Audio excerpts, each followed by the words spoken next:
Hello and welcome to the United Stand. This is it, my favourite show of the year. Forget the Oscars, this is the Manchester United Stand season review stroke award show. We've been doing it for 3 years in a row now. It's getting bigger and bigger, so you're very, very welcome. We've got two Manchester United away tops to give away during the show from people on the live comments. Loads of awards to give out, but for me, this is the most important show of all, Ross, because it is not corporately picked by MUTV or anything like that. Not knocking that, but this is picked by the fans. Yeah, mate. Yeah, I'm looking forward to it. I voted on all the posts today, and it was interesting seeing all the different opinions of fans. So yeah, looking forward to it. Loads to talk about, loads of awards to give, and 2 shirts to give away will be picked by me on the live comments based on good comments that I read tonight. Could be in the first 5 minutes, could be in the last 5 minutes. But got Ross with me. Alex was going to come on. I don't think he can make it, but in a way it's good because it means we can interact with the comments more because it is your show anyway and it's your channel. So I'm more than happy with that. But the first thing I want to start off with, Ross, we were talking just before we went live there. Look, loads we want to say. We want to talk about Mourinho, score out of 10 for him this season, positives and negatives, player of the year, most improved, loads and loads of things. But the first thing I want to talk about, because transfers are on the front of everybody's mind at the moment, Manchester City have signed Bernardo Silva. Looks like they're going to sign Mendy, which is the left back I would go for if Luke Shaw wasn't available. Manchester United strongly linked with Perisic and Will Keane. The general consensus is that Manchester United, some Manchester United fans, not all, but there is definitely a bit of infighting going on again. Few days after the Europa League, and we're arguing about these signings aren't good enough. What are your thoughts on that? And in general, the summer, I mean, Manchester City are probably going to sign most of Monaco's side. It's very much reminds me of Liverpool and Southampton. I think it's very lazy management to just go after a team that does well. And I don't agree with signing more than one player from one club because it just, as a manager, Pep's a fraud in my mind anyway. But if he signs 3 or 4 Monaco players and they do well next year, you're just nicking somebody else's system. But what are your thoughts generally? Because we haven't spoken about it. And I know you're a fan of Michael Keane. Yeah, firstly, I can't hide it. I was absolutely gutted when City signed Silva because I thought he'd come really cheap. And I thought that was a really good transfer. Mendy, not so much worried about, to be honest, because I'm happy with our left-back situation as long as Luke Shaw plays next season. I'd rather Luke Shaw than Mendy. I know Mendy's good, but I'm calm with that. Keane is going to happen, I think. I think it's just written in the stars. And do you know what? I'll just wait and see with it. You know, I think it's a cheap transfer. It's an easy transfer, but the meltdown can't happen until you see him in the United shirt, to be honest, because he's generally fit, and you don't know what Mourinho can do to a defender like this. I mean, look at Rojo last season compared to what he was doing over Christmas. So I'm just not going to really judge it until it happens and until I see him play, see him in pre-season, because for all we know, Jose could turn him into an absolute defensive master, which he does with a lot of defenders. The Perisic one, again, I'm quite calm with it. I think it's a typical Jose transfer, someone very experienced, and we moan about Jesse Lingard playing, and to be honest, anyone that replaces him for me is fantastic. So I think that's what that signing is, and we're obviously going to get others. But I just want the business done early. I think City have one-upped us by doing it early, regardless of who they sign. So I want a reply from United quite quick. Yeah, I mean, there was a good point from Drawty. I was talking to him today, and he said, look, Michael Keane, remember Gary Cahill and Chelsea, signing him from, I think it was Bolton, around the same age. He plays for England now. Michael Keane, I think he's 22 or 23. He's 6'3", I think. Mourinho's very good at picking up centre-backs. He could turn him into a fantastic centre-back. He's not the wow centre-back for me. I think my concern with Michael Keane is that if he's going to play with Bailly, I still think we're quite weak at centre-back because Bailly's still got a lot to learn and Michael Keane will have a lot to learn. And I think next season with 2 centre-backs with a lot to learn, next season's meant to be not about learning. Next season's meant to be about winning. If he's our third choice centre-back and we still go and sign a Varane or even a Ramos or something like that, I'm more than happy. But I just have concerns about Keane and Bailly as first choice centre-backs. Perisic, I just think Perisic, Herrera when we signed him wasn't a Galactico. Neither was Bailly, neither was Valencia. In fact, Valencia came in as a replacement for Ronaldo. You couldn't get further from being a Galactico. look at last season, those 3 players were just immense. You've got to have players like that. Not every position can be Galactico. And I think that's where people are getting a bit lost with Perisic.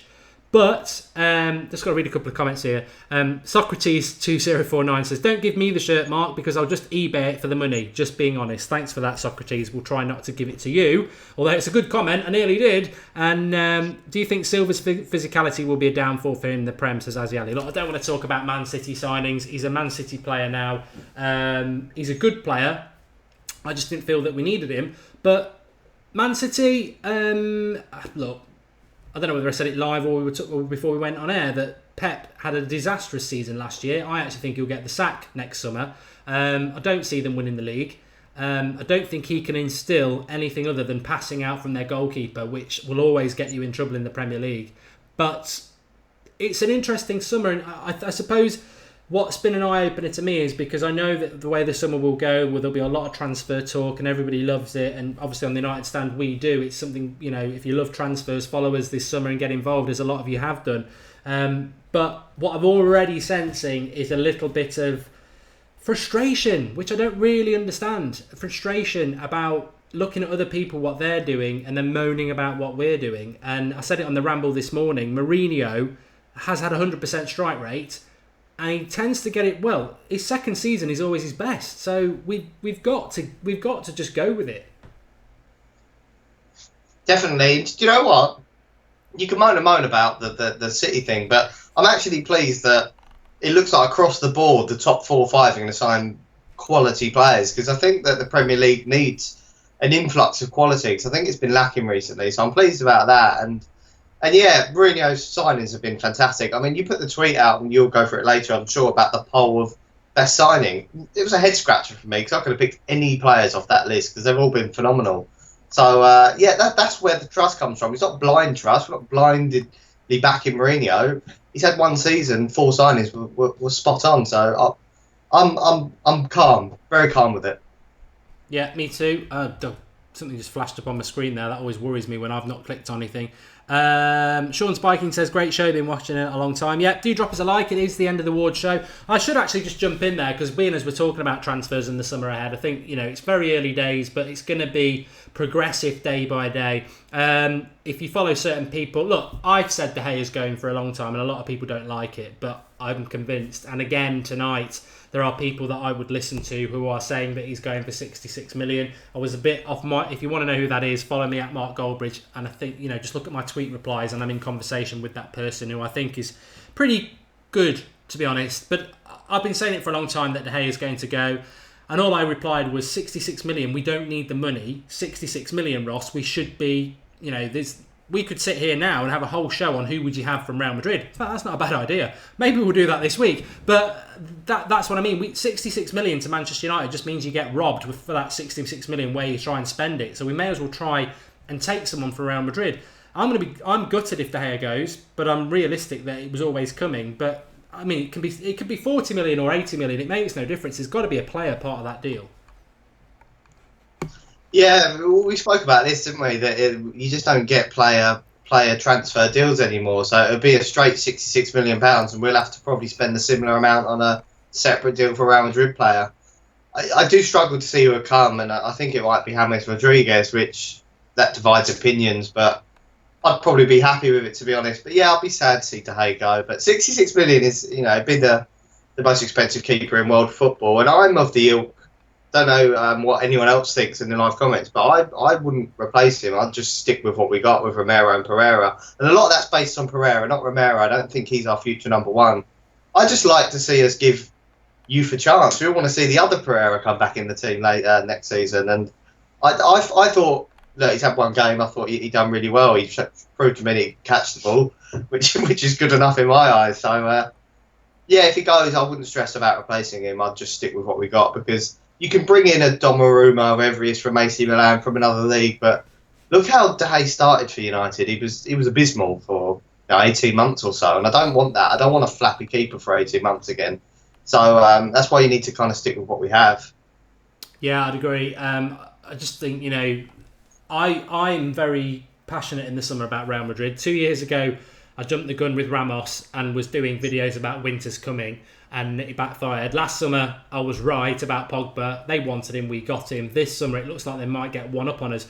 If they just take money and we get nothing from Real Madrid, they've pulled our pants down. If we sell him and then get something in return, I think that's about as good as it can get, because he does want to go. But let's do the first award of the show, because it fits in perfectly here. So, signing of the summer, get comments in and have a look. This is where you're going to win the shirts, not on this, but I'm looking for good comments. I'm looking for comments that I can sort of read and go, what a comment that is. So that's what I'm looking for. I probably wasn't clear about that, but we've got rid of all the riffraff at the start of the video now. So the real viewers are here with us, the ones who've stuck it out for the first 5 minutes. So I'm looking for good comments. So first, signing of the year, there's only 4, obviously, Ross. As a prediction, who would you think?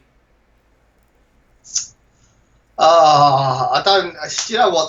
I think the easy option is to say Zlatan based on the goals, but that's not who I would go for. But I think Zlatan would have won it. It's interesting because some of these we can only put 5 polls. You can only put 5 polls up on a YouTube video. So this morning we put 5 polls up, although there are about 8 awards to give.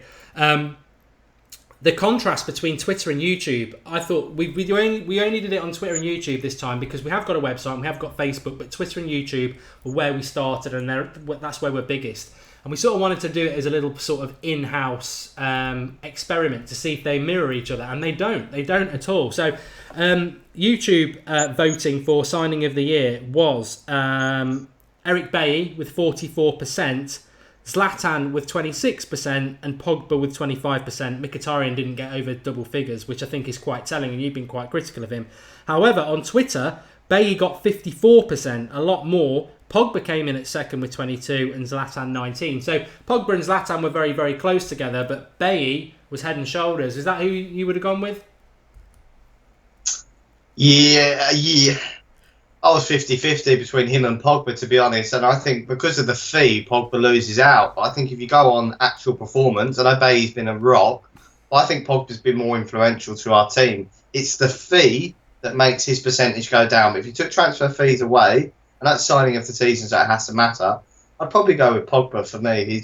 I think he's been phenomenal. Yeah, there's some good comments here. This is what I want to see. Brian Dash says, I voted for Zlatan as he would have scored more than 30, and without him it would have been a disaster. Zach MU, very, very close. I nearly gave it to you. Signing of the summer, Paul Pogba. If Zlatan and others had put away the chances, he'd have had so many assists. I think that's a really good call. I personally would have given it to Bailly. I think he's the sort of signing I'm looking for this summer. He's the sort of signing that excites me. I mean, Griezmann will excite me because he's my favourite player in world football other than Ronaldo, but Bailly could be Perisic. Bailly could be Michael Keane. That sort of signing that people are not fashionable, but they just get what the club is important. But somebody did say before, the embarrassing thing about Keane that I forgot to say is, again, it's a player that we got rid of, that we've had to buy back. But you know what? If you made a mistake, you should own up and accept it. Let's move on to the next thing. Out of 10 for Jose Mourinho, Ross. The scoring on this was quite interesting. So Eric Bailly's won our signing of the season. The next award really was to give a Mourinho a score out of 10. I know it's quite a big answer. So crack on and explain out of 10. I mean, the choices were 7, 8, 9 or 10. I don't think you could go lower than that because of the trophies he's won. But obviously the Premier League was a disappointment. What would you get, and how would you justify it?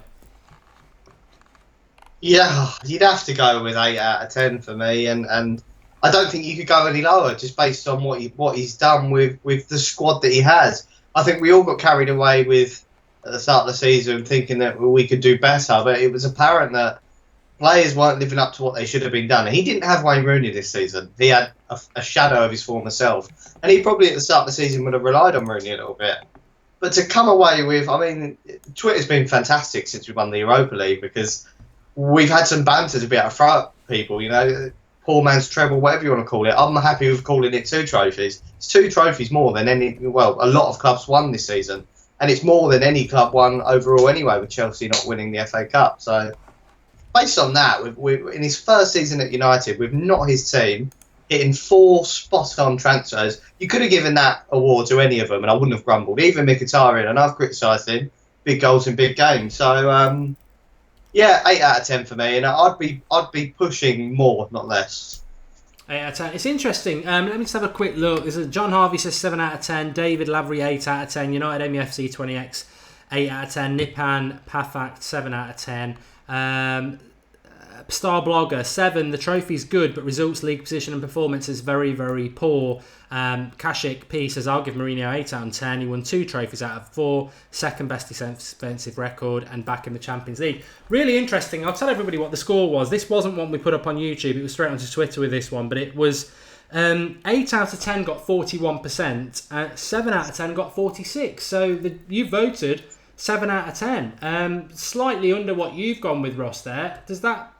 you know what? I actually applaud the fans for that because, I think certain clubs, Liverpool, Arsenal, City, they'd be giving him 10 out of 10 because they'd be like, oh my God, we've won a trophy. End our history books. End football forever. We've won the trophy. Whereas the United fans, we've won the Europa League, we've won the League Cup, we're back in the Champions League, and they give us a 7 out of 10. That, to me, is brilliant because that shows exactly that a lot of our fans get what Manchester United is about. Because I've been a bit worried this year that there's been a little bit of slippage that, Fellaini, just because he tries hard, keep him. And I don't buy into that. I think Fellaini was fantastic in the final, but I'd still sell him because he's just not good enough. So I'm encouraged by that 7 out of 10. I don't know what you think. Yeah, again, I wouldn't disagree with it, but I went for higher because I just think in your first season it's fantastic. But yeah, again, it shows what we are as a club. It shows that we won't settle, like you said, we're not going to settle for the Europa League. We're not going to settle for the EFL Cup. We want more. We want Premier League titles. And do you know what? Even if I think we won the Premier League, we'd only give him sort of 9 out of 10 because a 10 out of 10 manager for me is the impossible treble that Sir Alex Ferguson done, and anything less than that is not perfection. Yeah, I would agree. I would go with an 8 out of 10, to be honest. I applaud everyone who went 7 out of 10, and normally I am a little bit more critical than that, but I would go 8 out of 10, because of what I think about it. We're going to talk about negatives and positives in a minute, just to give Ross a little thought what his negative and positive of the season is, and you lot as well. I think there might be a shirt being given away on that one, so get commenting. But the thing for me was the negative. Well, the fact that it came down to one game season on Wednesday was worrying. But the fact that we won that, if we hadn't have won that, I would have given 6 out of 10. So for winning it, I think 7 seems a bit harsh. So 8 out of 10, just because you got Champions League football and we won the Europa League, which we've never won. And to be honest, I think we're marking United. We're going to mark United. But, well, no, we won't bother marking United because there's no point. But we're marking Mourinho here, not Manchester United. And Mourinho, I feel sorry for because I think he inherited something he wasn't expecting.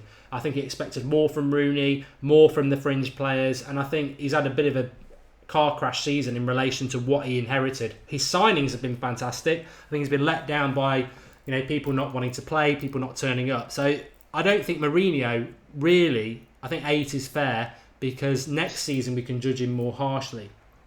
Has anybody? I've not seen anybody go higher than a 7, higher than an 8, or lower than a 7, which is good. Yeah. Abdul says negative. We stopped attacking. Positive. We kept pushing forward. And it's 1 a.m. in India, says Jayesh. Well, that's commitment. I mean, it's commitment watching Manchester United at 1 a.m. It's real commitment watching United Stand at 1 a.m. But obviously we appreciate that. Liam Gwinney says, if we hadn't have won the Europa League, I would have said 4 out of 10, which is interesting. And a lot of people saying, a few people saying 6th because that's where we finished.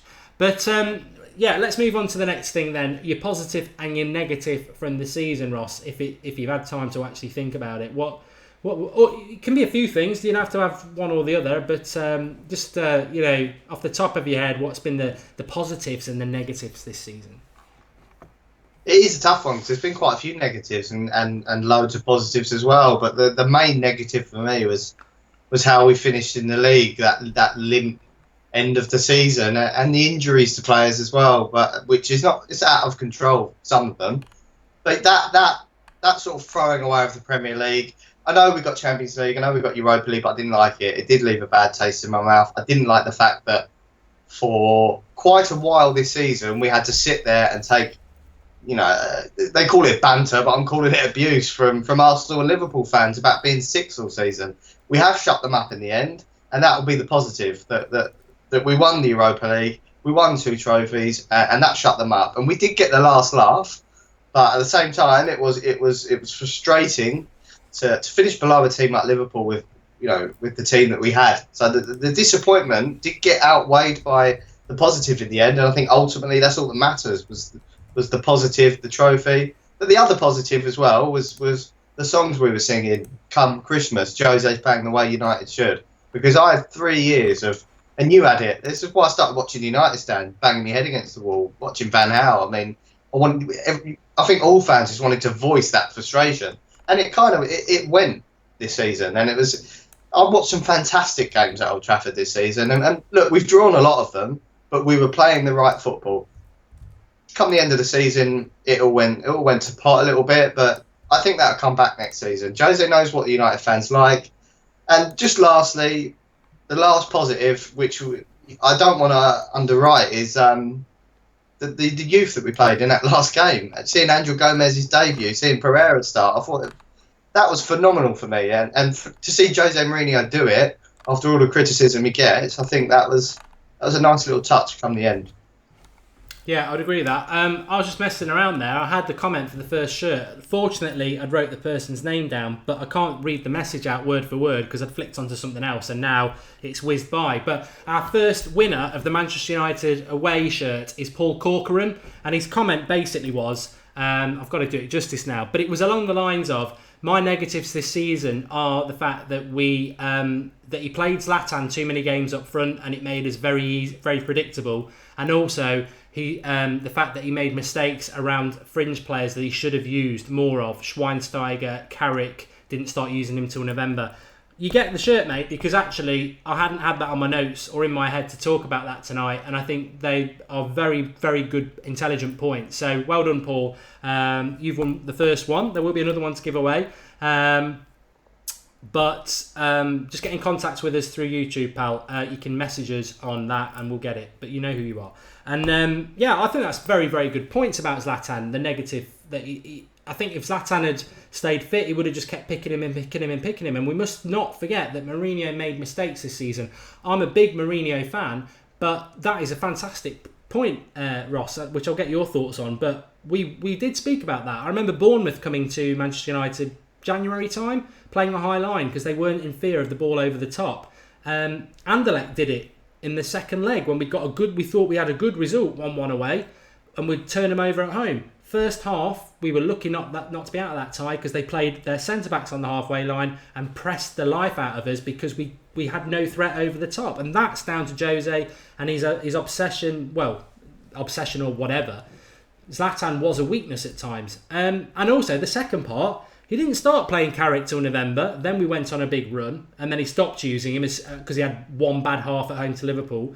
And obviously Schweinsteiger was a big mistake as well. So I think those negatives are good points.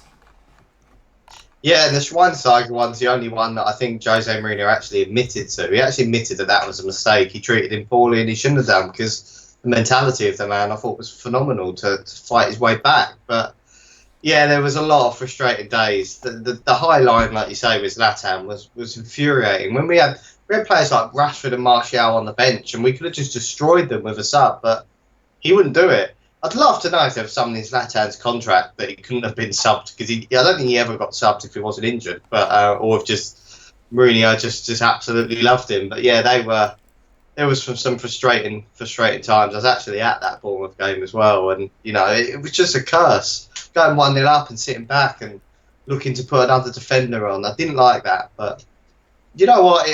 Again, we won 2 cups, so it's rough with the smooth. Yes, I mean, just very quickly, my positive of the season's got to be Wednesday night.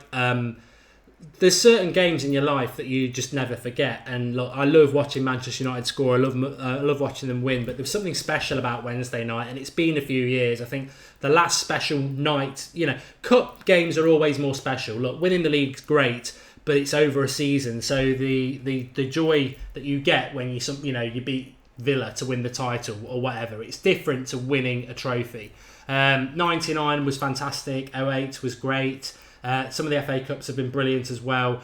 But I'll remember Wednesday night for a long, long time. And that's why I said to everybody, remember it, because it was a real release. So that was my positive. I couldn't move away from that. That has to be the positive. My negatives would be very similar to what Paul said. But the big thing for me that I can almost recite, if they did an exam on every point we dropped this season, I would know the home games, because as Stoke, Burnley, West Ham, Arsenal, Hull, Bournemouth, West Brom, there's more, Everton away.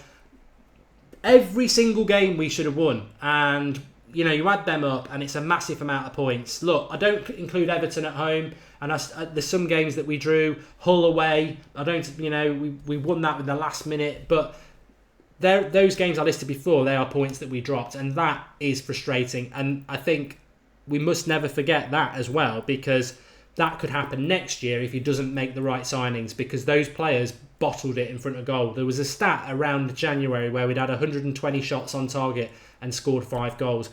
Everybody's culpable for that. And that comment before about Pogba, how many assists he would have if people had put the ball in the back of the net, that was my big negative this year, because it's just not been good enough. Not been good enough at all.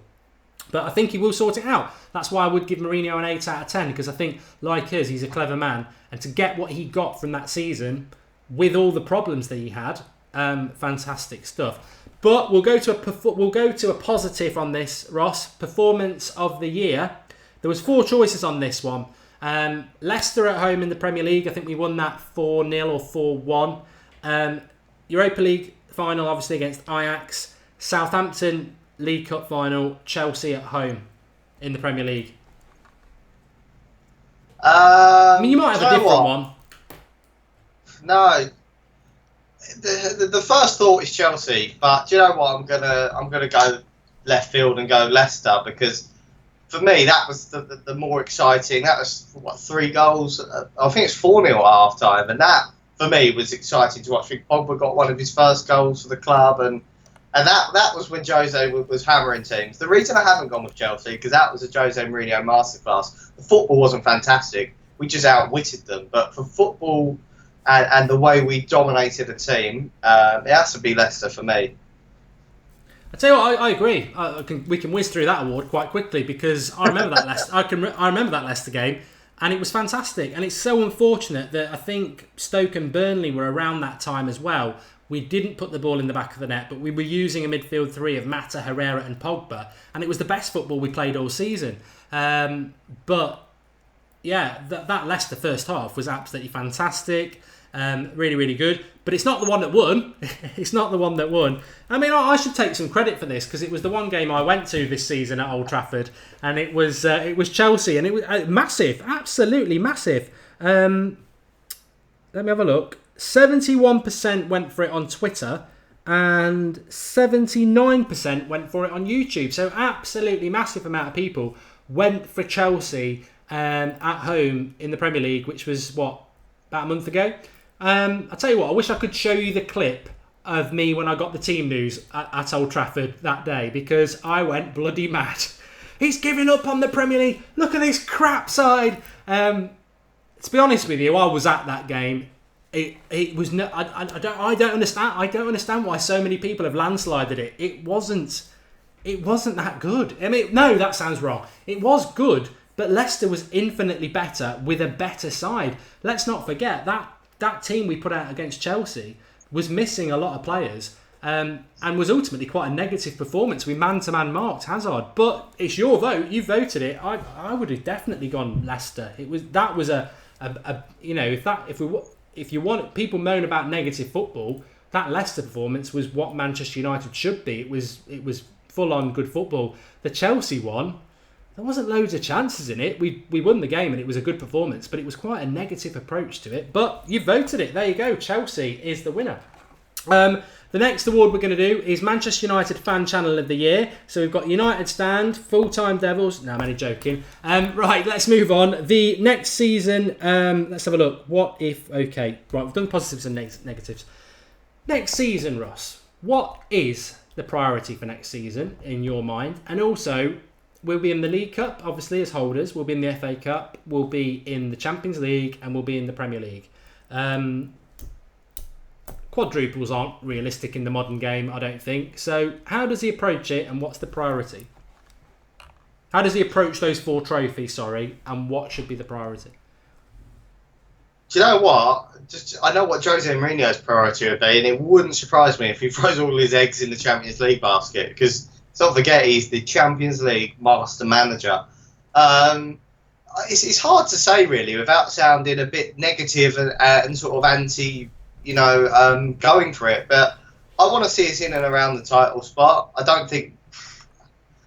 not saying I don't think we'll win. I think we'll win a chance. I just think we'll fall short. I think we're seizing away from that. But I'd like to see a cup again, because I think that this winning trophies mentality is something that you've got to keep embedded in you. It's something that Liverpool lost years ago, and it's something even Arsenal have kept it up to a point, but again Tottenham haven't got it, and it's obvious to see it's that mentality, and I want to keep that going. I want to see a trophy. I want to see us win the Super Cup for one. I think that's the first piece of silver on hand. Let's go all out, 8th of August, win that, and let it carry on. But I want to see a good run in the Champions League. I want to get to the semi-final at least, and I think that'll be you class that as a good season. I don't know if I'm getting too carried away, but I just think that if Jose gets the signings that he wants to get over 2 legs, if we get to the Champions League knockout rounds over 2 legs, he's the manager that can outwit a rival manager. We saw it in that Chelsea performance. That was a Jose Mourinho performance for me, and the cup final was the same. So I don't know. I don't know where we're going to be. It depends on signings, but I'm positive, and hopefully we can just pick up some silverware along the way, starting with the Super Cup. Super Cup is going to be great, and I think Mourinho, I expect we'll probably be playing Real Madrid, and you don't want to get embarrassed. And I think it'll be, sod the Community Shield. I think it's a bit of obviously it's an exhibition, but the Super Cup will be a competitive game that he'll build towards. Obviously, Real Madrid left in sort of bad circumstances, so he'll want to get one up on them, and I think that might be very good to our pre-season preparations, which we can't wait for, and we'll be there with you with watch-alongs in the American tour and everything like that. Can't wait for that. But for me, just very quickly, the priority is the Premier League. I'm old school. Sir Alex Ferguson always said that's the priority. Mourinho always wins it in his first 2 years. That's the priority next season. Champions League, quarterfinals, and then let's see what happens, but quarterfinals minimal. FA Cup, look, to be honest, FA Cup would have been nice this year, but we had to come out of it. It would have probably killed our season. So FA Cup, look, nice to win it, very hard to do all 3 if you're going for the League and the Champions League. And League Cup, I'll be disappointed if he tries to win that again. He's got to use the youth and the reserves for that. There's no need to play the strong players in that. So Premier League would be my priority in that. Nathan, United Stand is the best because it isn't scripted. So with comments like that, you were so close to getting the second top, but it would be unfair just to give it just because you're blowing up our arse. But there was a comment. No. Let me just take this. League without a doubt, says Quammed Man. And Richet says, I believe that the fans have not cheered the players that would create the 12th player effect. Sir Alex Ferguson used to talk about the effective fans and why they are vital to home games. That's a good point, Richet. But having been at the Chelsea game where the crowd were up for it at the start, and also spoken to people who go to other games, of which you've been to, Ross, that's down to the manager and the players. Look, it's very hard to be fake. Going back to Nathan's comment there, you can tell that we don't script the United Stand. We go live and we just go for it. And you can tell what's scripted and what's fake. And the same thing, Ross, it's very hard for fans. Look, you go into a game in minute 1 and you want to be passionate and shouting. It's not... After 10 minutes, when you're not getting anything back from the team because it's very negative, it's very hard to be going, passionately, because we're all human beings. You can't fake it. It's, Sir Alex Ferguson in the first 10 minutes at home, what we used to do. Bombing down the wing, balls in the box, exciting football, gets the crowd up, and that's it for that half. And then the second half, you start again. Too many times this year, we haven't started that well. I mean, let's not forget Swansea at home in the Premier League, Celta Vigo, Anderlecht. We played quite negatively. So it's all right, Herrera coming out and saying, the crowd needs to be up for it. They've got to get us up for it. So I'd defend the fans on that point of view. Yeah, the difference is that if we went 1-0 up under the Ferg era, we'd carry on. And even if we conceded and it went 1-1, you knew that this bombardment on their goal would continue. Easy to get behind that, easy for fans to cheer that along. there's this nervousness around Old Trafford because it's happened one too many times of going 1-0 up, because we always do. We always go 1-0 up, and I think that's when it goes quiet, because you see the mentality shift in the players and you see this defensive attitude. The fans try it, and I've seen it around Old Trafford when it's at 1-1, and we try and lift ourselves to lift the players, but sometimes you just don't see the lift back on the pitch, and it makes the fans nervous. So yeah, I'm with you, Mark. I defend that. My only frustration, I don't know if it's happened yet, is the fact that we still haven't got a Paul Pogba chant, and I'll be furious if going into next season he hasn't got a firm chant, because I think he's given us enough this season. He deserves a chant back, at least minimal. Yes, I'd agree with that. I'm just I can come back to that. Okay, right. Super Chat. Matthew McFadden, thank you, Matthew. He's made a contribution. You can do that through the Super Chat below. Got a few to go through here. And he says, if I had £1 for every time Mark said Will Keane, I'd have about £7. Yeah, I do get them mixed up. That made me laugh. For William Rhapsody says, Jose equals 9 out of 10. Players lost the title at Old Trafford, says Foley. To be honest, thanks for the contribution, but I'm not sure. I've not done the sums. I think even with all the points we dropped, I don't think we'd have reined Chelsea in. But, valid point. And Divai Sawney, thanks for the contribution. He says Perisic will bring balance to the force. No, he doesn't. He says Perisic will bring balance and width to the team. I would agree with that. I think he's a good signing. We haven't signed him yet, though. Apparently Chelsea want him now. So he's gone from being an average player to being a good player now that we're competing with Chelsea for it. But, interesting. Right, okay, we're going to do another award. And the next award is going to be... Yes, let's do the big one. Ross. One of the big ones. I think they're all quite good. Got pundit of the... We've got United panellist of the season as well, which is quite interesting. But... rigged, I would say, but this one isn't. This is Manchester United Player of the Year. We've not spoken, Ross, so I don't know who you're going to go with. I know who I would go with. Who would you go with for Manchester United's Player of the Year? Obviously, Ander Herrera won it for MUTV, didn't he? On the Manchester United players or whatever, he won it. But before I give it to the player, do you know what? Blindly, I would have given it to Rojo if he stayed fit, because I just love seeing him fighting for us at a centre-back position, and hope he gets fit and hope he plays next season. It's that underdog. I love a player that's not as talented but just fights, and he fought for us. But between two for me, and I haven't actually thought about it, so I'm just going to do it off the top of my head, and I'm going to give it to Herrera, because not particularly that he's played better than Valencia, who's the other player in the mix. That I just think he shows fight and passion, and when we need it, and what will sway it for me is this link to Barcelona again, which happened this week, which I think it come out that Herrera would completely dismiss that, and he's not looking to go to anywhere else but stay at this club, which I absolutely love. There's a comment there, Herrera, my captain. Same for me, to be honest, which Carrick's signed a 1-year contract, which is great, but I'd love to see him named a permanent captain at United, and for me it's Herrera, and he's my player of the season. I love Ander Herrera. We've been doing the United stand long enough. I used to... just reminded me of something. Obviously, I get quite annoyed when things don't go my way in relation to team selections. I've got quite good, but under Van Gaal, every week, I'd go, where's Herrera? Where's Herrera? And a lot of people who used to watch the show would go...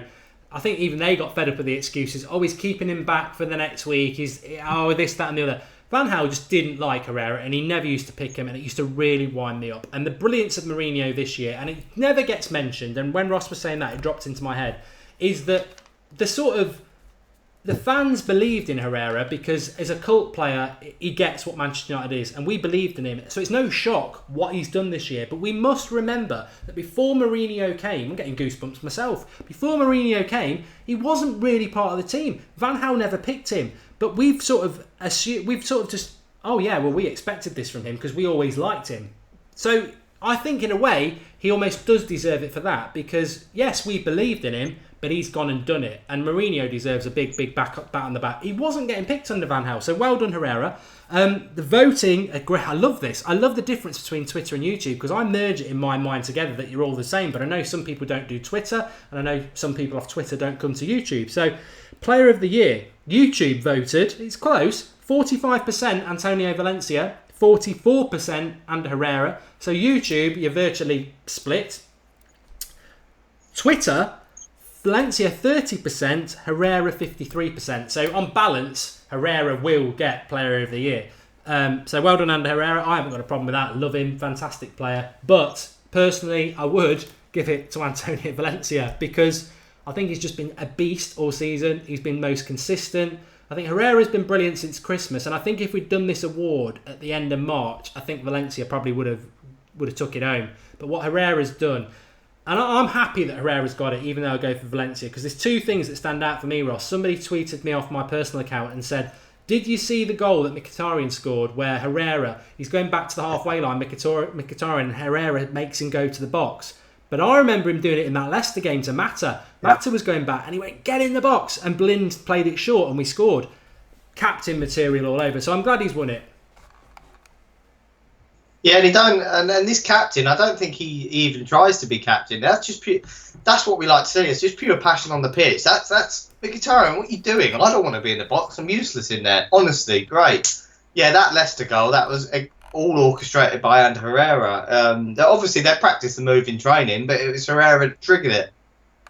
So yeah, there's a lot of love for him, and that's interesting what you said, Mark. And you do forget that, the fact that we take it for granted that he's playing this season, because last season it was infuriating. Van Gaal hated him, but yeah, we just expected it, and then it's happened, and roll on next season with Herrera, Pogba, and hopefully another improvement. Loads of you watching. Please do drop a like. It'd be nice to get 1,000 likes while we're live, and we're very close to 93,400.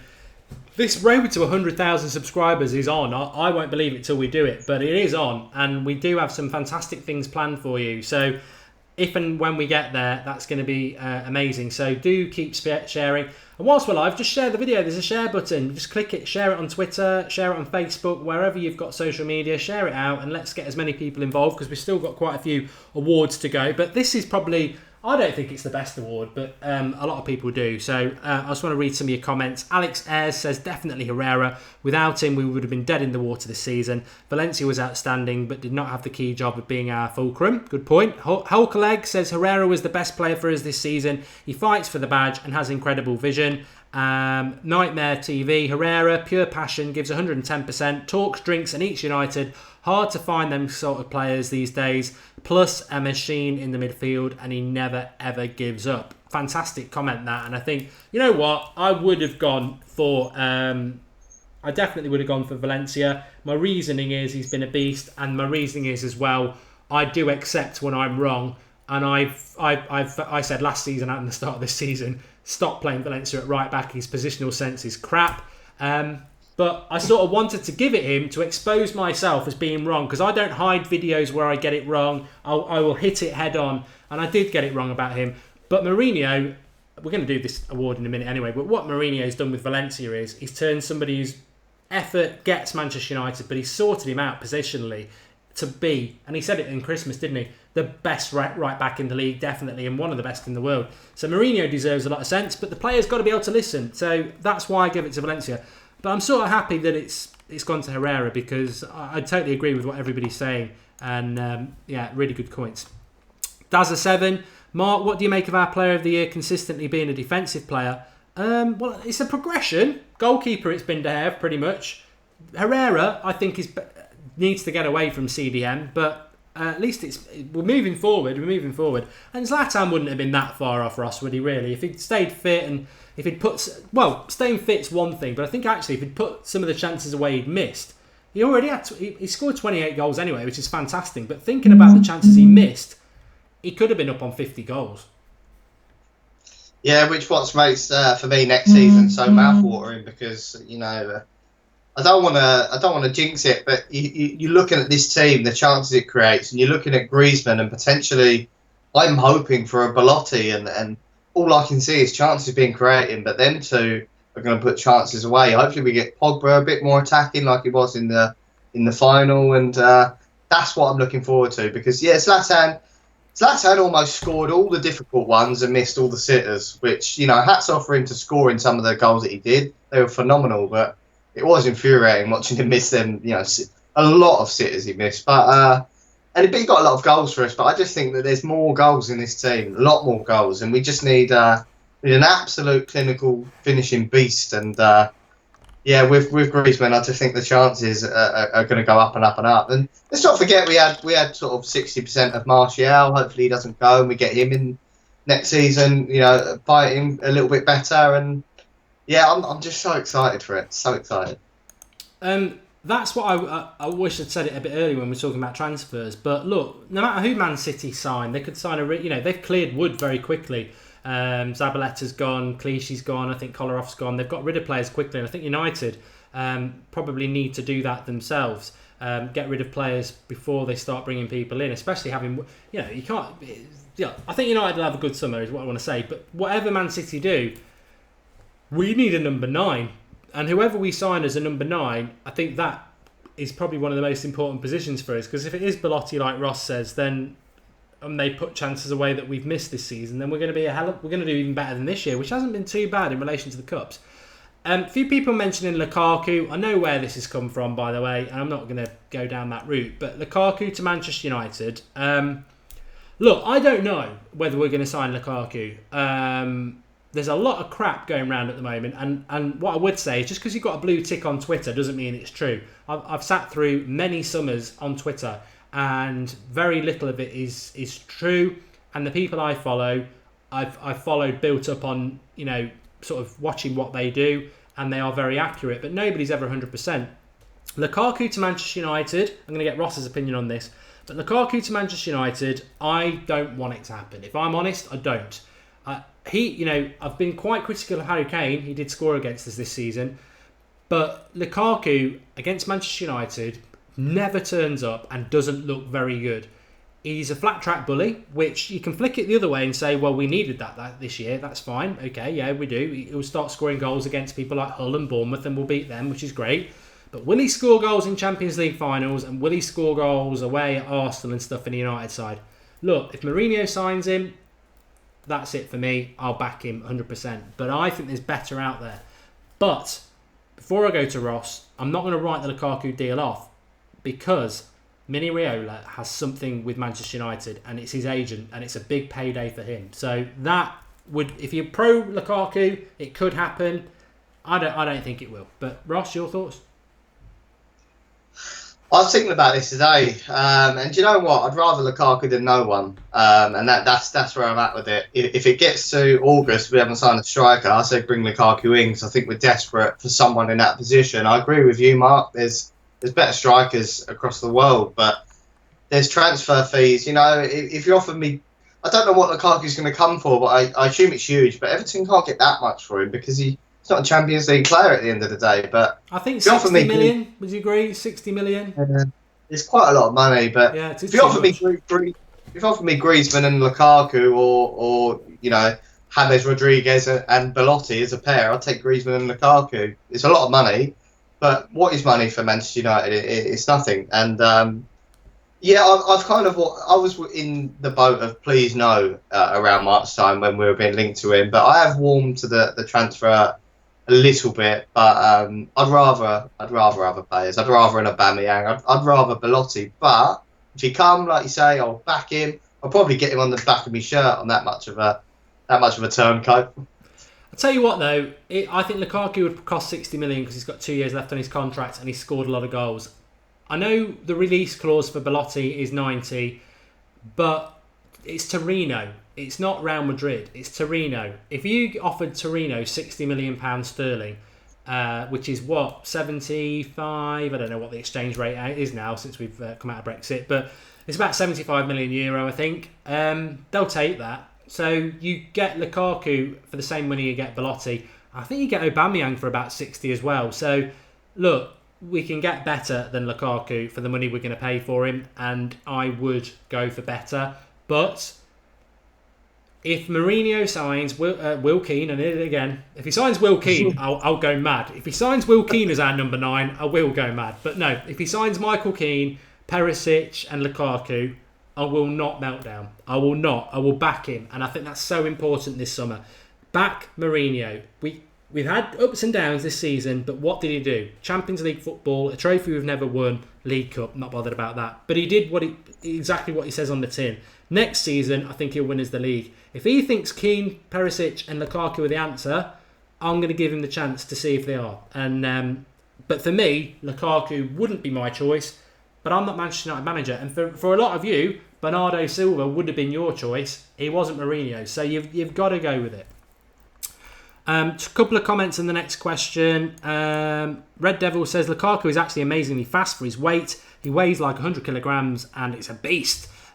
He's slow to get going though. That's what I don't like about him. In tight spaces, he's a bit clumsy, I find. But Lukaku is an overaction, says Bandit Clams. And Andrew Adams says Lukaku would be like Berbatov, not a big match player. Good point. I'm nearly giving you the shirt, Andrew, but not quite. Right, let's do another award. So we did. Let's do. I want to do this one. Let me see if I've got it set up to tweet it out. No, I haven't. Right, we'll do another one first. Young Player of the Year. Young Player of the Year for Manchester United. Obviously, Young Player of the Year for Manchester United awards was Angel Gomez because they base it on playing for the youth. This award is based on Young Player of the Year in relation to those players who've been involved in the first team.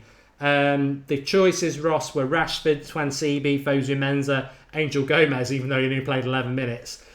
Who would you go with?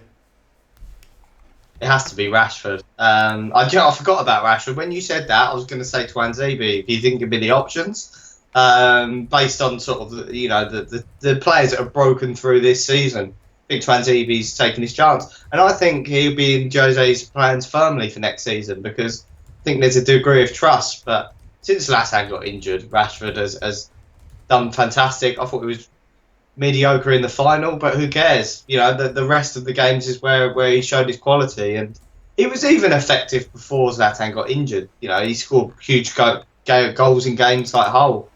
So yeah, I just think an absolute well beater to come, and whoever we do sign, it can't stunt this guy's growth. I think it's too much to have on his shoulders to be our number 9 at that age. I just think he needs a rotation plan.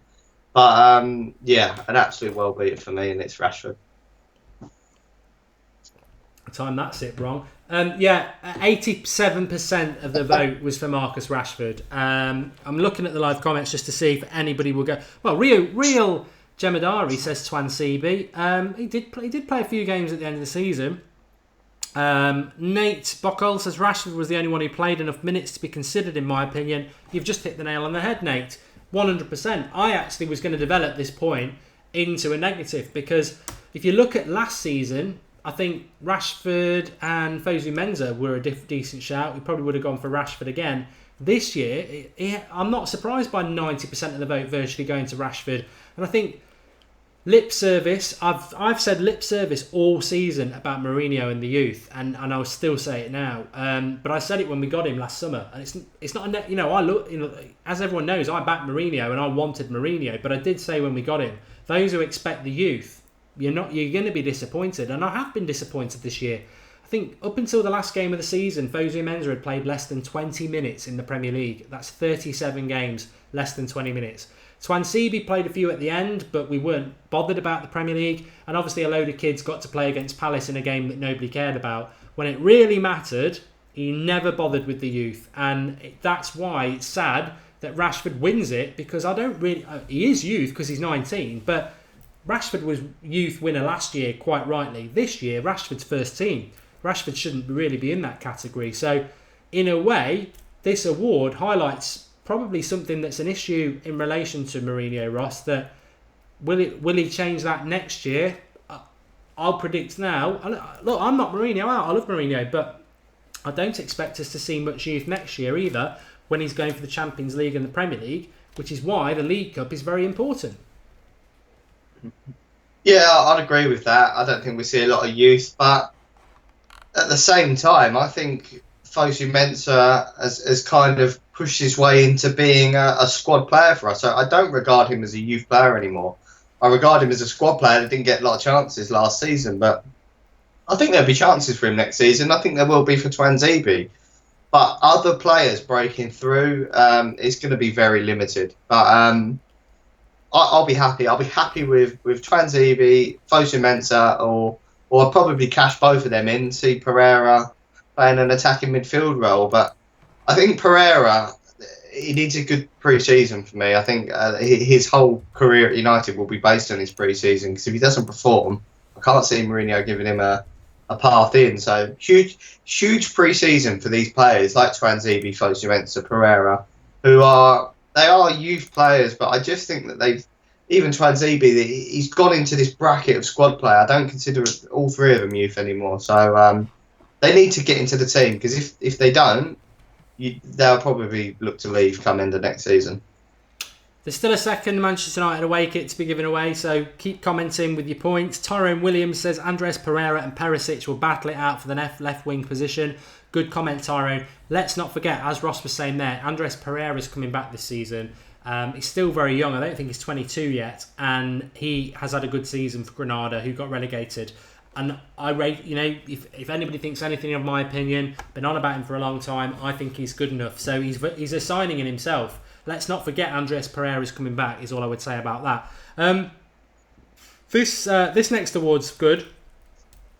I should have given Ross a heads up because it's not fair, but flop of the season. Who do you think has been flop of the season? There are actually 5 candidates for this. And people are asking where you're getting your top 4 from. I've asked a lot of people. It's from about 20 people who were asked to do this survey, and the top 4 has always been picked. But there was 5 for this one, flop of the season, okay? So there was Memphis Depay, Morgan Schneidlin, Jesse Lingard, Wayne Rooney, or Bastian Schweinsteiger. I mean, you might have somebody else. Some people were saying Chris Smalling should be in there. But, I mean, who would be your flop of the season and why? I did get a heads up. I saw the tweet and I voted. And so I voted for Memphis Depay. And that was based on what I thought they could have been this time last season. I know he had a bit of a torrid time come the end of Van Gaal's reign. I still backed Memphis as a top winger that could be a world beater under Jose. His attitude was completely wrong, and I'm glad we got rid of him. I look at his Instagram post now. I don't know why I haven't deleted him off Instagram because of cringe. And he's not doing things. He's got a decent goal from the halfway line, I think, for Lyon. But apart from that, he's not doing great things in a league full of farmers. So pleased we got rid of him. It was disappointing because I thought he could have been I had images of Ronaldo and stuff when he first signed. I know it didn't happen in the first season, but I still thought that were the heights he could reach. None of the other players on that list had that potential for me because some of them are the elder. So for me, Memphis hands down. A few people have said Martial, to which Azzy Ali said Anthony Martial needs game time. The joys he brought in such a dull season with Van Gaal's last season, it pains me, but I think Martial would be a flop for how well he played in his first season. Interesting. I'm a big fan of Anthony Martial. I'm going to tell you this now. For those who love stats or those who love facts, guess who our most productive wingers were this season? Think of all the combinations. Think of Lingard, Rashford, whatever combination you want. Do you want to know who got the most goals and assists as a combination this season? Who do you think, Ross?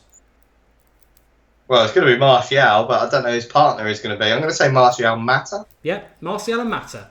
Martial's had a flop of a season, yet Martial and Mata are the most productive wingers we've played this season. I tell you what, if Martial leaves Manchester United this summer, it's a mistake. I think another little negative I would give to Mourinho. I think Mourinho's played a clever game with Martial. I wouldn't be surprised if Martial was sold this summer. I think if he was sold in January, there'd be outrage. I think if he was sold now, people would go, And I think a lot of that's to do with the way Mourinho's handled the situation, what he's fed to the press. And I think it's a myth. I think people have turned against Martial on a myth. I don't think he's had a bad season at all. I just think he's not been picked, and I don't think Martial likes him.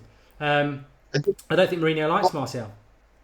On that, Mark, I don't know if you saw it, but there was this documentary flying around with Rio Ferdinand and Jose Mourinho, and it was a great insight to the mindset of Mourinho. And he was talking about how he coaches players and how he likes to look into the mentality. And he flat out said he hates players with a weak mentality. And if he sees a little bit in him, he wants to push it out of them. And if he sees a player that's performing, not quite well, or a player that he knows can, if he has a player that he knows can hack the mentality and hack the barrage of, what Mourinho gives him, he will do it. And he was openly saying, I will push players to their limit to see how they react and see if I can get a reaction out of them. He's done it with Martial all season. I agree with what you said. I think it's been a season where Martial's learnt what Jose's about, and Jose's maybe done a bit of the same. But he will not go this summer. I think Mourinho sees Martial as one of his key players, and yeah, he's criticised him a lot this season. He's done the same with Shaw, but he's getting reactions out of these players, and I think he's had reactions out of Martial, not with his performances, but the way he's played. He's played a bit defensively. We haven't liked it. Jose would have loved it because he's done what he's asked. So, like you said, Mark, big player for us next season, and I think Jose is, Team Martial like we all are. Yeah. Look, I'm not critical about Mourinho there. I just think he's played a very clever game that there's so many United fans turning against Martial, which a year ago I never would have seen, and I personally haven't turned against him. I still think he is potentially one of the best players in the world. I think he's fantastic. I think the clash Ross has picked out brilliantly there.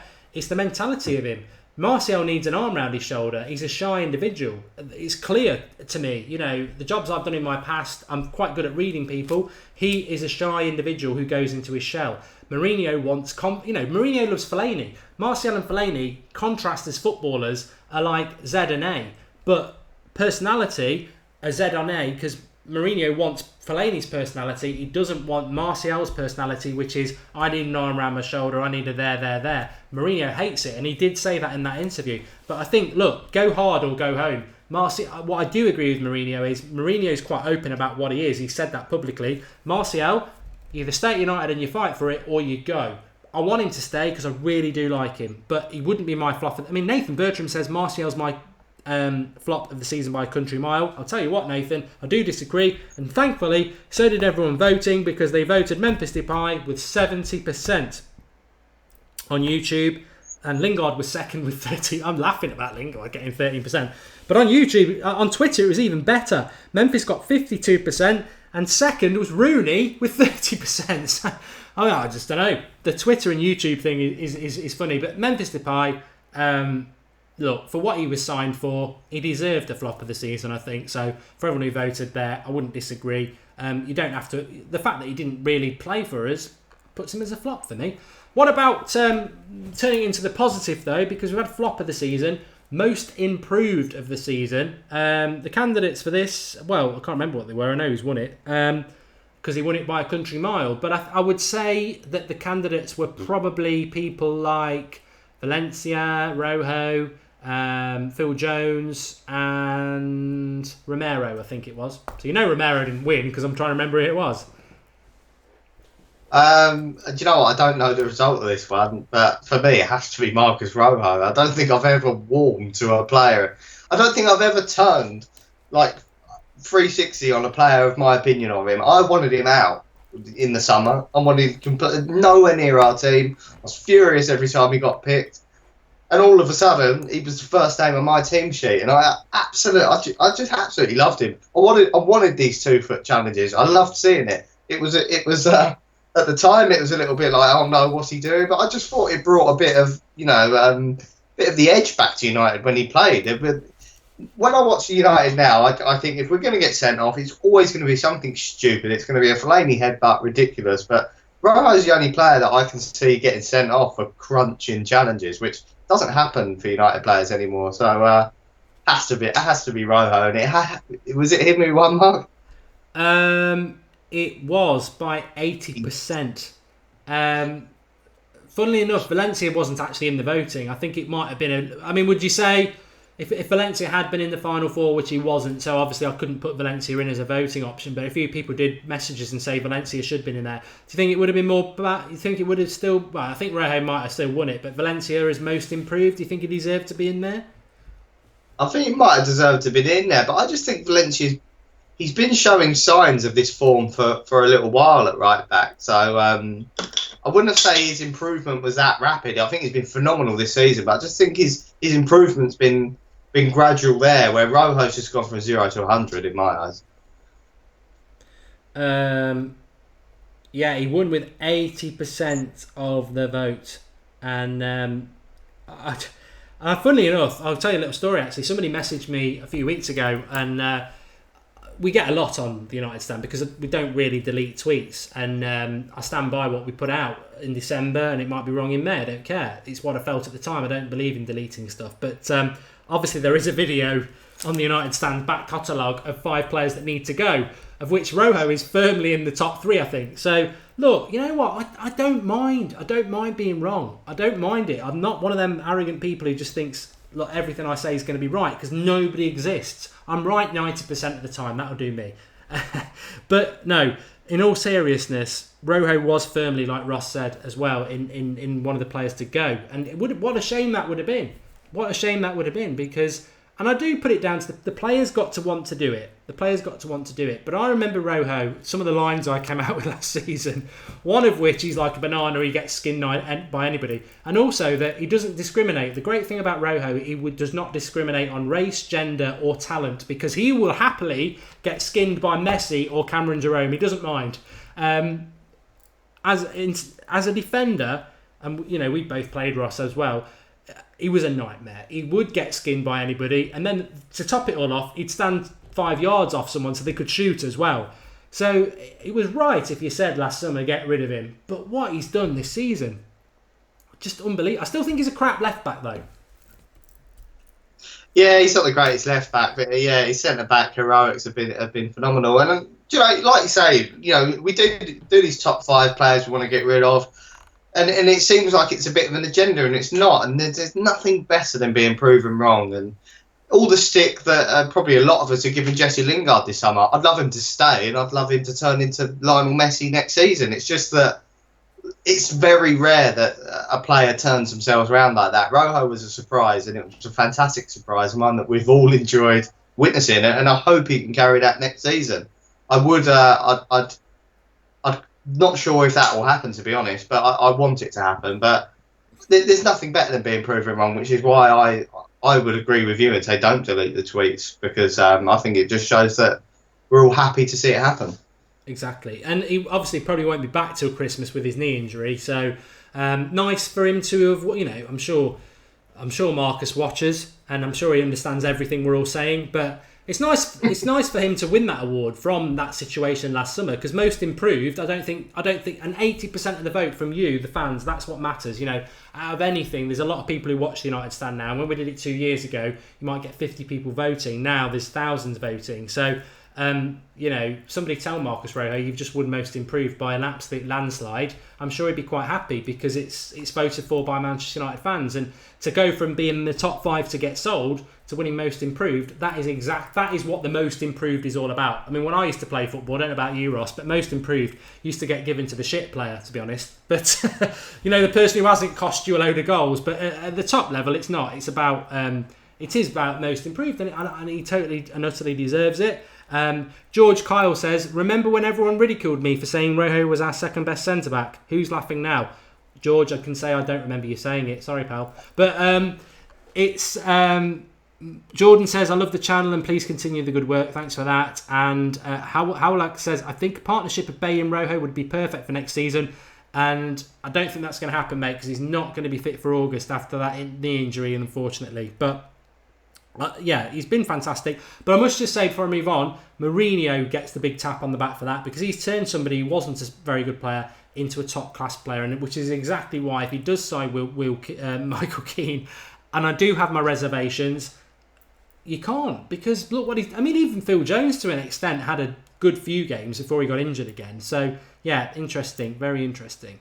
Okay, let's have a look at the comments. Okay, right, this comment, this one's ridiculous. This is nothing even to do with me. This is United Stand Panelist of the Season Award. Now let me get to the tweet, because the candidates, obviously Ross was one of those, which is a very good vote. I'm going to tell him what he scored now.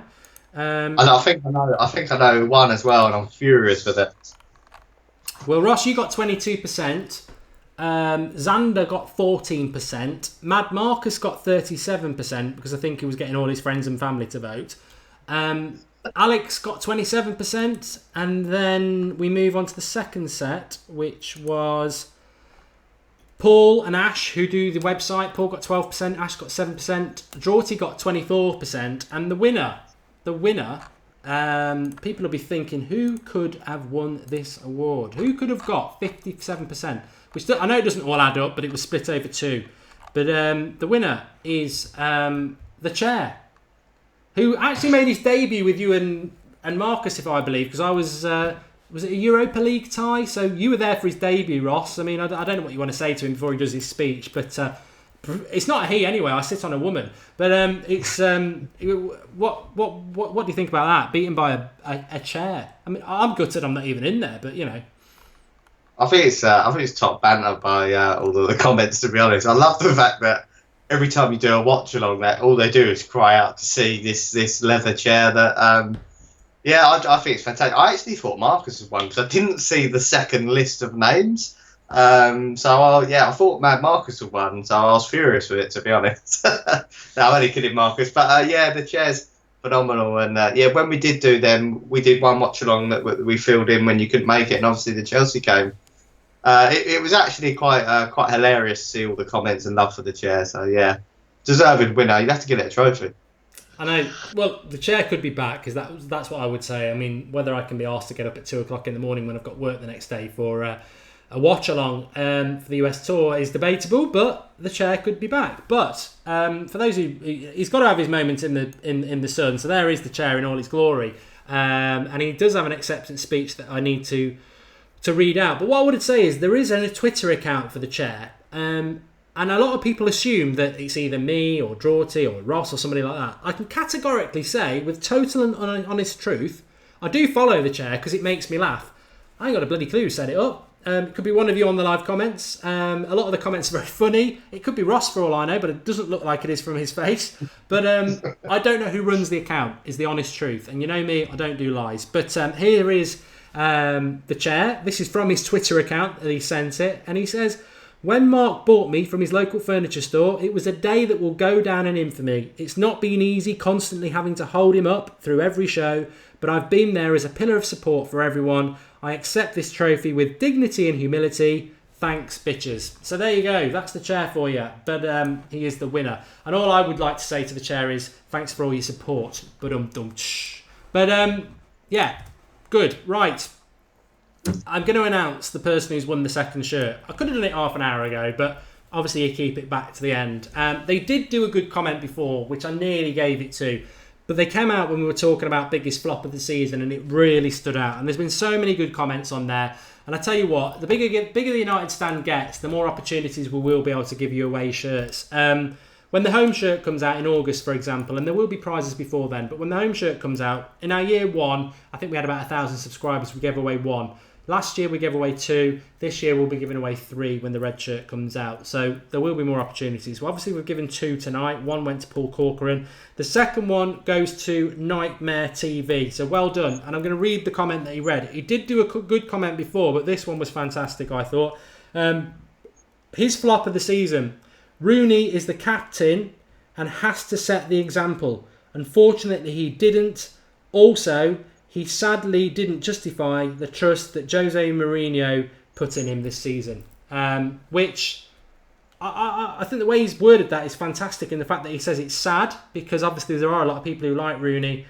But it really stood out to me, Ross, because actually we can talk about Memphis being flop of the season, but Rooney is the captain of the club and he hasn't stepped up to the plate again, and it is sad because I think it's all to do with decline, which isn't necessarily, well, you could say it's his fault because it's to do with fitness, some people think, but yeah, I just think that's a good comment again, an outside of the box comment that for 3 years, in my opinion, our captain has not been a captain, and this season just wasn't, and I really do think Mourinho expected more from him. And I'm not digging Rooney out. I'm not digging him out. I think it is sad. I think it is very sad that in a season that he broke our goal record, I'm only mentioning that now. And I think that's very reflective of the fact that Rooney's decline has almost, even at the start of this season with the drinking for England, which I think was a total overreaction, he's just been left out of the England squad again, fit. And nobody mentions it. I think that is sad. I think for Rooney, it's better when it's big news. Rooney left out. It's not even mentioned now. It is very sad what has happened to Wayne Rooney, and I think that's a very good comment. Captain of the club and ends the season as a bit part player, getting a cameo as a thank you. Not a bad shout for flop of the season, really. No, and do you know what? I don't know what his cardio levels are like or anything, but when I look at Wayne physically, he actually looks like he's in the best shape of his career. So I don't know. I think this decline is just a decline that's happened from playing 14 years of top flight football, because he started at such a phenomenal age and he developed so young. He was a grown man at 16 years old in my eyes. And yeah, it's been sad for me because he is, everyone has different. Well, yeah, you love Roy Keane. I love Wayne Rooney. For me, I think it was a generational thing because I was around sort of 12, 13 when he was breaking into the England team and United signed him. And he was one of my favourite players because of what he was doing for England before United signed him. So it was just a dream come true. He never let me down over his whole career. Absolutely love him. But the decline has been noticeable more this season than ever, I think, because he always had something to his game. He always had them balls across the field to Valencia most of the time, or he had set pieces. It all seems to have gone this season, that was a great comment. It's sad, which is why I would never want Wayne Rooney to leave the club, but I kind of do now because I don't want this sad decline to continue. I want him to leave with his head held high. His last picture United is lifting up the Europa League trophy, which was phenomenal, and let's alleviate the problem, and I hope he leaves. I don't want United to force him out. I want him to make the decision himself. Yeah, I would agree with that. And again, talking about deleting stuff, obviously my reaction to the Stoke goal where he equalled the record, that DT off Arsenal Fan TV got a load of retweets out of that saying, look at this mug and how he celebrates goals. Look, the bloke's got the IQ of a dead raccoon. But look, the reality is, I stand...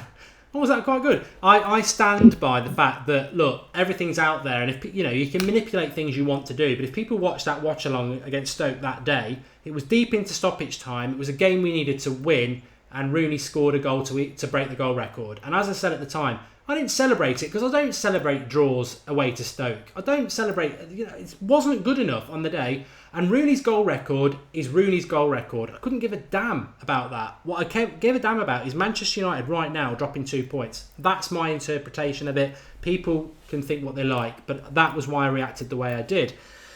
But Barry Shaw says, I don't agree with a comment like that winning an away kit for next season. I 100% agree with the comment getting it because it's exactly what the United Stand's about. Look, if we give away shirts to people who are just going to say things that are just made for likes, then the United Stand mayors will pack up. The United Stand has always been about fan opinion. And yes, that comment could be construed as a bit negative, but I actually think it had a lot of depth to it and a lot of truth to it. And that is what we want from the United Stand. And that's what we've always had from the United Stand.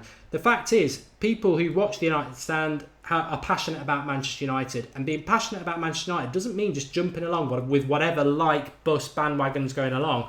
Look, players will go, managers will go, but the club will remain. And the comment stood out to me, so I do stand by it, and a lot of people have backed it. Sir Hash says just because it's Rooney the scapegoat, which is exactly why I asked Ross about it, because I know Ross likes Rooney. So there is no scapegoating of Rooney. I thought it was a good comment. I think it's sad the way Rooney's career has ended. But he goes with best wishes. He's got to go. And I would love him to stay in the Premier League with Stoke or Everton because I would watch his career with great interest because he has been fantastic for us. But it's time to go. When you're not good enough anymore, it's time to go. Gary Neville was the epitome of that. Took himself off away to Stoke at half-time because he just didn't have it anymore. Lesser men would carry on and earn their wages. So, yeah, honesty is the way forward. And Matthew Smalls just got in very end with a contribution. He says, I'll ask Ross this. Thank you, Matthew. He says, Rooney's decline, lack of ability or lack of confidence? It's a mixture of the two, to be honest. You see these endless retweets of stuff that he's done for us on Champions League nights in sort of 2004, 5 and 6. But, it seems to... The confidence is there in my eyes. I think Rooney is a man with great confidence, so he's trying. I think you said it earlier a couple of months ago in a watch-along, Mark, that that the mind's there, but the body's just not doing it for him, and it must be infuriating for him. That's why I feel sorry for him. I feel sorry that we're on here giving him, we're not giving him stick, but kind of writing off his career, writing the end of his career for him. But he will know it. His mind's there. He wants to be a lion, but his body just can't do it anymore. Yeah, I wouldn't say lack of confidence or lack of ability either. I just think the game's too quick for him now. And in the Premier League, you get exposed when that happens. It really does. I mean, I know as well. And I don't play Premier League football, but I do play a little bit of five-a-side in that. And the mind is totally willing. And in fact, I was in the garden this afternoon playing with my 6-year-old girl at football, and I can skin her 4 or 5 times. Although she did tackle me a few times. You put me on a pitch with 25-year-old lads, and like the mind's willing, but the body's not, and it is horrible. I totally and utterly sympathise with Rooney, who's been one of England's best players. And it's sad. It's the decline. It is decline. That's what it is. It's just come earlier than a lot of people expected, because we fall into this trap of Giggs playing to 40, Scholes playing to, Carrick's still playing in his mid-30s. But everyone's different genetically, and Rooney has just declined very, very quick. Clark 3387 says you don't care about our history. I presume you're talking about what Rooney's done in the past. Would you want to get Sir Bobby Charlton out playing as well? Look, when it's done, it's done. When it's done, it's done. It's harsh, but it's when you're not good enough anymore, it's time to move on. And I stand by that. I can't help it. And as for history, look, I'm the bigger advocate of Manchester United's history. Our history defines us and separates us from everybody else. Youth as part of our matchday squad since the late 1930s.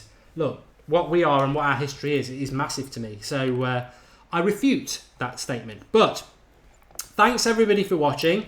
Really enjoyed the show. Thanks for coming on, Ross. Thanks, mate. I've got to apologise for the lighting situation. I actually tried to turn the light on and the electric's blue, which is great when you're live on YouTube. I've made put the hall light on. Evil Ducks just made a contribution of £2 to say, Ross, dab please. Thanks, pal. There you go. There you go. Better than one of mine. There you go. There was loads of comments. I'll tell you what, going to do Ross will dab for £2 every time with 1,000 people watching, But we'll be back tomorrow. There will be a transfer show in the morning. I'll probably do it live. I was thinking because it's Bank Holiday Monday in the UK. Normally, transfer daily at 7 a.m, but I ain't getting up at 7 a.m on a bank holiday. So I think I probably will do it tomorrow at 11 a.m. There's a little bit to talk about Griezmann, so we'll do that then. But tomorrow night at 8:30, we're back at 8:30 tomorrow night, Skype Goldbridge. Monday night, every Monday is the Skype show. So anything you want to talk about from tonight or transfers, it's your show tomorrow. But thanks everyone for watching. We didn't quite hit 1,000 likes, but thanks everyone who's got involved. Really enjoyed it. I'm sad that it's over for another year because we only get to do these once a year. But I'm glad with some of the awards. I think the most improved to Rojo really pleased me. I'm glad Herrera got it, even though I didn't vote it for Player of the Year. Performance of the year against Chelsea, I think that was wrong. I think it should have been Leicester. But yeah, I think these awards matter. And hopefully we'll get bigger next year. It's voted for by the fans. That's what the United Stand is. Football for the fans, by the fans, fan opinion. So these matter way more to me than the awards that I watched on MUTV the other week. Because it's voted by the people who matter. It's voted for by you. Thanks for coming on, Ross. @Hazard90 on Twitter. That's it. Cheers, Mark. Cheers, everybody. Back tomorrow. Get liking, get sharing, get subscribing if you're new. And I'll see you all tomorrow. Thanks for watching.